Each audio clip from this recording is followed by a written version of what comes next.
Hello friends, welcome to my channel. आज मैं आप सभी के लिए लेके आया हूँ एक नोटिफिकेशन जिसका नाम है रिक्रूटमेंट फॉर डेवलपमेंट असिस्टेंट।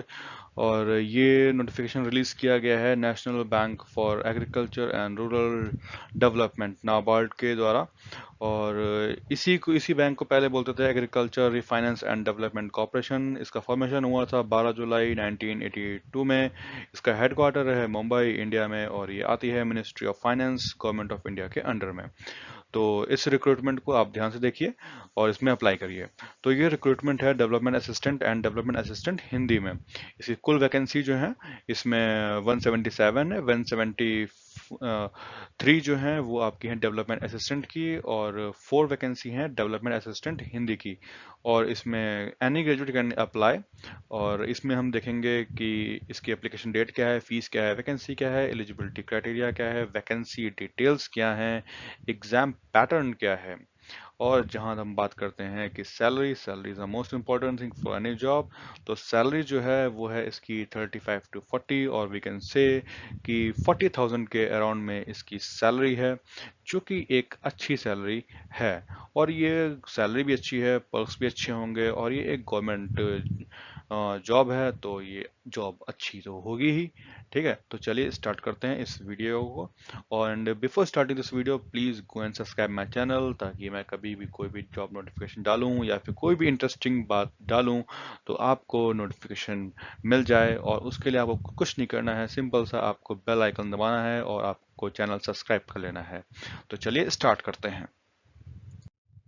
तो सबसे पहली बात कि इसका एप्लीकेशन डेट क्या है। एप्लीकेशन इसकी डेट है 15 सितंबर 2022, और ये 12 बजे से खुल जाएगी। यानी कि आज 14 है, तो ये आज रात से खुल जाएगी। ठीक है, तो आपको कोई देर नहीं करनी है, आप जाइए इसमें जल्दी से अप्लाई करिए। ठीक है, और इसकी क्लोजिंग डेट क्या है। क्लोजिंग डेट है इसकी 10 अक्टूबर 2022। फीस क्या है, फीस की जहां तक हम बात करते हैं तो जनरल ओबीसी ईडब्ल्यूएस की है 450 ₹450। और SC ST और physical with benchmark disability ₹50 only. ठीक है, पेमेंट मोड इसमें सिर्फ एक ही है, ऑनलाइन मोड है, ऑफलाइन मोड में इससे नहीं होगा। वैकेंसी क्या है, मैंने बताया गया था आपको कि डेवलपमेंट असिस्टेंट की 173 वैकेंसीज हैं, डेवलपमेंट असिस्टेंट हिंदी की 4 वैकेंसीज हैं। ठीक है, तो चलिए अब इसके जानते हैं, इसकी एलिजिबिलिटी क्राइटेरिया जानते हैं। एलिजिबिलिटी क्राइटेरिया जहाँ तक हम बात करते हैं एजुकेशनल क्वालिफिकेशन की, तो डेवलपमेंट असिस्टेंट के लिए आप बस बैचलर्स होना चाहिए, bachelors degree from recognised university in any discipline with minimum marks of 50%। तो जैसे मैंने बताया था, इसमें all graduates can apply in this vacancy. Okay, और अब हम डेवलपमेंट असिस्टेंट हिंदी की बात करते हैं। तो जैसे इसमें लिखा हुआ हिंदी, यानी कि Hindi is a compulsory subject. तो आप बैचलर्स डिग्री होनी चाहिए from a recognised university in English Hindi medium with Hindi and English as a compulsory और elective subject with minimum 50% marks. ठीक है, आपका इलेक्टिव भी हो सकता है और कंपलसरी भी सब्जेक्ट हो सकता है। ठीक है, लेकिन 50% मार्क्स जो है वो कंपलसरी हैं आपके लिए। ठीक है, अब और इसमें bachelor degree with Hindi and English as a main, दोनों Hindi and English as a main subject होने चाहिए विद मिनिमम 50% मार्क्स। ठीक है, अब बात करते हैं हम एज क्राइटेरिया की। एज क्राइटेरिया इन दोनों की वैकेंसीज के लिए 21 to 35 ईयर्स हैं, और जो SC ST वाले हैं और OBC हैं उनके लिए कुछ एज रिलैक्सेशन होगा एज पर नॉर्म्स। ठीक है, तो वो भी इसमें आई थिंक या फिर 2 साल होगा OBC के लिए, और अराउंड 3 to 4 ईयर्स होगा आपका SC ST के लिए। मिनिमम एज में नहीं है, ये मैक्सिमम एज के लिए मैं बता रहा हूँ, मैक्सिमम एज में ये रिलैक्सेशन मिलेगा आपको। ठीक है, तो मिनिमम एज जो है वो 21 है, मैक्सिमम जो है 35 ईयर्स है। ठीक, तो वो आप यहाँ पे अपनी एज देख लीजिए और उसके अकॉर्डिंग आप इसकी अप्लाई कर दिए इफ़ यू आर एलिजिबल। ठीक है, तो आप उसको अप्लाई करिए। अब बात करते हैं वैकेंसी डिटेल में कि कैटेगरी वाइज कितनी कितनी जो है आपकी वैकेंसी दी गई है। ठीक है, तो कैटेगरी की बात करते हैं तो डेवलपमेंट असिस्टेंट के लिए जनरल के लिए 80 वैकेंसीज हैं, SC के लिए 21 है, ST के लिए 11 है, OBC के लिए 46 है, EWS के लिए 15 है, और टोटल 173 जो है डेवलपमेंट असिस्टेंट के लिए हैं। डेवलपमेंट असिस्टेंट हिंदी की बात करते हैं तो इसमें सिर्फ जनरल के लिए 3 है, ST के लिए 1 है, और SC OBC और EWS के लिए कोई भी वैकेंसी यहाँ पे नहीं है। ठीक है, तो इसकी टोटल कितनी 4, 173 प्लस 4 इज इक्वल्स टू 177। ठीक है, तो टोटल आपको 177 वैकेंसी दे रखी हैं, इनके लिए आपको पढ़ाई करनी है और इसी के लिए आपको अप्लाई करनी है। ठीक है, तो चलिए अब बात करते हैं कि पैटर्न क्या है, एग्जाम पैटर्न क्या होगा। एग्जाम पैटर्न हमको पता है कि ऑनलाइन मोड में पेपर होगा, प्री पेपर होगा, प्री एग्जामिनेशन होगा। ठीक है, प्री इसमें 2 फेस में पेपर होगा, प्री मेंस में होगा। तो प्री में अगर हम डेवलपमेंट असिस्टेंट की बात करते हैं सिर्फ, ठीक है, यहाँ पे अभी हम डेवलपमेंट असिस्टेंट हिंदी की बात नहीं कर रहे हैं, यहाँ पे हम सिर्फ बात कर रहे हैं डेवलपमेंट असिस्टेंट ओनली। ठीक, तो इसमें आपका जो प्री में होगा वो आपका इंग्लिश लैंग्वेज पेपर होगा, न्यूमेरिकल एबिलिटी होगी जिसको हम क्वांटिटेटिव भी बोल देते हैं, और रीजनिंग होगी। ठीक है, तो नंबर ऑफ क्वेश्चन 40 30 30 ऐसा इसका रेशियो होगा। इंग्लिश के क्वेश्चन 40 होंगे, न्यूमेरिकल एबिलिटी के 30 होंगे, रीजनिंग के 30 होंगे। मार्क्स भी ईच क्वेश्चन जो होगा वो आपका 1 मार्क्स का होगा। ठीक है, यानी कि आपके पास टोटल 100 क्वेश्चन है, 100 मार्क्स के हैं, और आपको मिलेंगे आपको 60 मिनट, आपको 1 घंटे में आपको पेपर करना पड़ेगा। ठीक है, तो यहाँ पे ये आपको मालूम पड़ गया कि प्री में कैसा पेपर, ये it is similar to, quite similar to SSC. जैसा एसएससी में आता है ना कि आपके पास 100 क्वेश्चन होते हैं, आपको 1 घंटे में करने होते हैं, या फिर बैंक की तरह जैसे होता है। ठीक है, ठीक, तो ये मतलब सिमिलर टू बैंक ही है, क्योंकि नाबार्ड भी एक बैंक ही है, तो ये बैंकिंग सेक्टर के लिए ही है। लेकिन वहाँ पे रेशियो अलग होता है, वहाँ पे एक अराउंड जब नॉर्मल बैंक पेपर देखेंगे आप तो उसमें 35 और 30 का रेशियो होता है, लेकिन यहाँ पे इंग्लिश को इंपॉर्टेंस दी गई है, तो इसके लिए 40 क्वेश्चन उसके होंगे और 30 क्वेश्चन रीजनिंग के होंगे, 30 न्यूमेरिकल एबिलिटी के होंगे। ठीक है, अब बात करते हैं हम इसका जो मेंस होगा। डेवलपमेंट असिस्टेंट की बात कर रहा हूँ। ठीक है, यहाँ पर डेवलपमेंट असिस्टेंट की हिंदी की बात मैं नहीं कर रहा हूँ। ठीक है, तो अब हम मेंस की बात करते हैं। तो मेंस वाला पेपर भी ऑनलाइन होगा, और उसमें रीजनिंग जो आएगी वो 30 30 होंगे क्वेश्चंस, और क्वांटिटेटिव जो होगा वो भी 30 होगा, और जनरल अवेयरनेस यहाँ पे 50 मार्क्स, उसका हाई वेटेज दे रखा है। तो जनरल अवेयरनेस आपकी अच्छी होनी चाहिए, और उसमें आपको स्पेशल रेफरेंसेस, आपको एग्रीकल्चर, क्योंकि ये आपका रूरल एंड एग्रीकल्चर का है, डेवलपमेंट का है, तो आप यहाँ पे उसके लिए थोड़ा आपको एक्स्ट्रा पढ़ना पड़ेगा। ठीक है, जो नॉर्मल जनरल अवेयरनेस होती है वो तो पढ़ना पड़ेगा, लेकिन आपको इसमें एग्रीकल्चर और रूरल डेवलपमेंट पे थोड़ा फोकस और ज़्यादा करना पड़ेगा। ठीक है, और कंप्यूटर नॉलेज में 40 क्वेश्चन आएंगे, कंप्यूटर के 40 क्वेश्चन आएंगे, तो अच्छा खासा पोर्शन जो है वो कंप्यूटर पार्ट से भी आएगा। तो प्लीज़ आप इसको कंप्यूटर को ऐसा इतना इग्नोर मत करिएगा, उसको अच्छे से पढ़ लीजिएगा। ठीक है, और आपको कोई भी हेल्प चाहिए होगी जनरल अवेयरनेस और कंप्यूटर नॉलेज रिलेशन, तो आप कमेंट बॉक्स में मेंशन कर दीजिएगा, मैं आपको उसके नोट्स भी प्रोवाइड करा दूंगा कंप्यूटर नॉलेज के। ठीक, कंप्यूटर के भी आपको नोट्स प्रोवाइड करा दूंगा। ठीक है, फिर बात करते हैं हम, उसमें टेस्ट ऑफ इंग्लिश लैंग्वेज होगा, डिस्क्रिप्टिव होगा, और इसमें ऐसे होगा, प्रिसाइजिंग राइटिंग हो सकता है, रिपोर्ट हो सकता है, लेटर राइटिंग हो सकता है।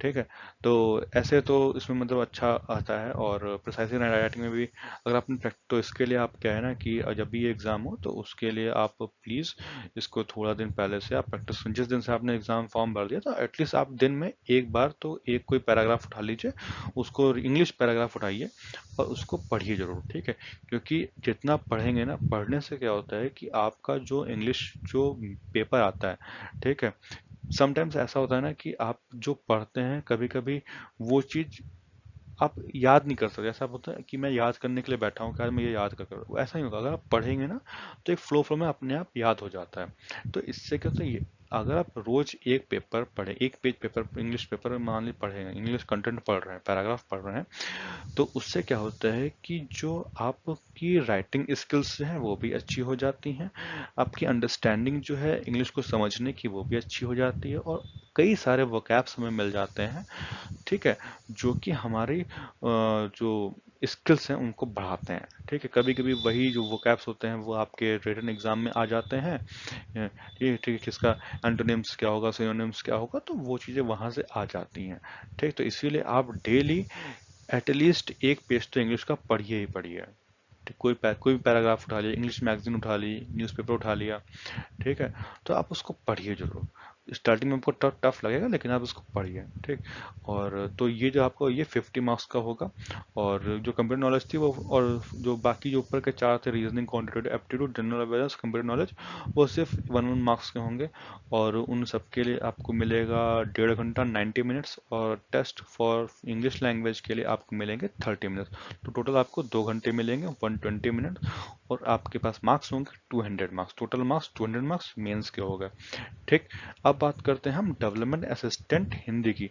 And before starting that, please go and subscribe my channel if you like my video, hit a like button on this video. तो अब हम बात करते हैं pre exam online development assistant Hindi की। तो इसमें आपकी इंग्लिश तो वही कॉमन रहेगी दोनों में, डेवलपमेंट असिस्टेंट और डेवलपमेंट असिस्टेंट हिंदी दोनों में। लेकिन यहाँ पे आपका आ जाता है न्यूमेरिकल एबिलिटी की जगह आ जाता है professional knowledge of Hindi. Hindi को यहाँ पे बहुत ही प्रायोरिटी दी गई, क्योंकि हिंदी में है तो आपको हिंदी आनी चाहिए।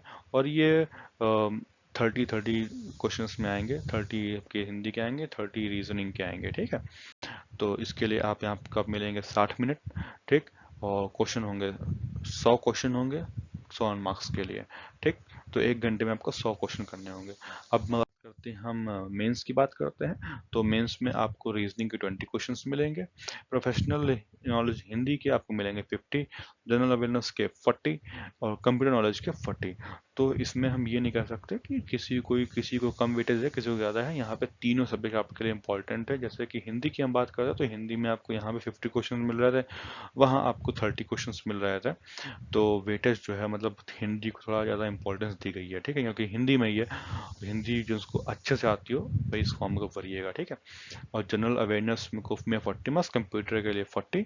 और ये जो सारे क्वेश्चंस हैं इनके लिए 1 1 मार्क्स होगा, और इन सब के लिए आपको 1.5 घंटे मिलेंगे, 90 मिनट्स मिलेंगे। और बात करते हैं test of English language descriptive की।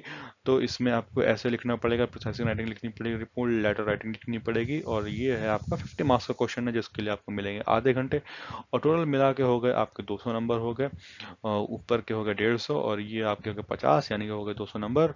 और इस और टाइम मिलेगा आपको पूरा मिला के 90 मिनट हो गए, ऊपर के 30 मिनट्स हो गए यहाँ के लिए, यानी कि आपके पास 2 घंटे होंगे इस पेपर को मेंस के लिए, ठीक है। तो इसमें मैं जितना आपको बोलूंगा कि आप इसमें मैक्सिमम मार्क्स स्कोर करिए, and all the very best for your examination, ठीक है। And if you like this video, please hit a like button. If you dislike, hit a dislike button. And please subscribe my channel, ताकि मैं कोई भी नई video डालूं तो आपके पास उसको नोटिफिकेशन मिल जाए। और सब्सक्राइब करने के लिए आपको कुछ नहीं करना है, जो आपके पास रेड कलर का बेल आइकन है उसको प्रेस करिए और सब्सक्राइब कर लीजिए मेरा चैनल। और मिलते रहिए मुझसे। Thank you so much. Bye.